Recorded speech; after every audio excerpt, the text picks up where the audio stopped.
I teach a simple 5-step system for structuring a compelling book.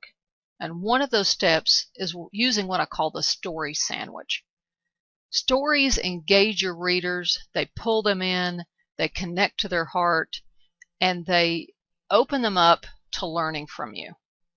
And it's very important, even when you're writing nonfiction, to use stories.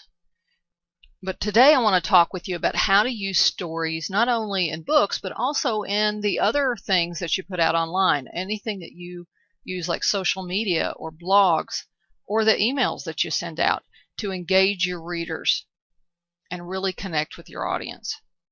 I had something kind of fun happen to me this morning, and right after it happened, I knew I had to write it down.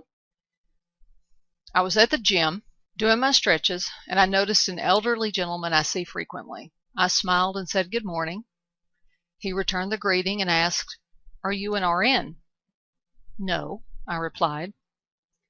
"I thought you were an RN," he insisted, somewhat confused. "Why, do you need one?" I asked with a half chuckle. "No, I thought I saw you at the morgue."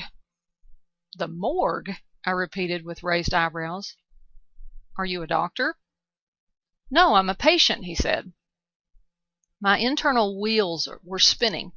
Do they have patients at the morgue? Or am I playing out the scene from Sixth Sense? I see dead people. I'll stop right there with the story.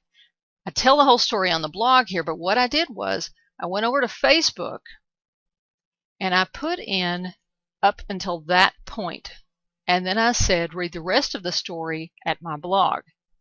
So when people clicked here, they went back to my blog and were able to read the rest of the story and my insights that relate to that story. So I was able to teach a few principles or just get people thinking a little bit around some things and lead them where I wanted them to go with that story. Now what I did after that, see, as I posted this, I started to get all these comments. People really liking the story. One lady passed it on. Okay, and this has only been done like a couple hours ago. Okay, so I'm sure we'll get more response out of them from there. But what I ended up doing, taking that start of that story and sending it out to my email list. And I'm getting about 50% of the people who open it are clicking through.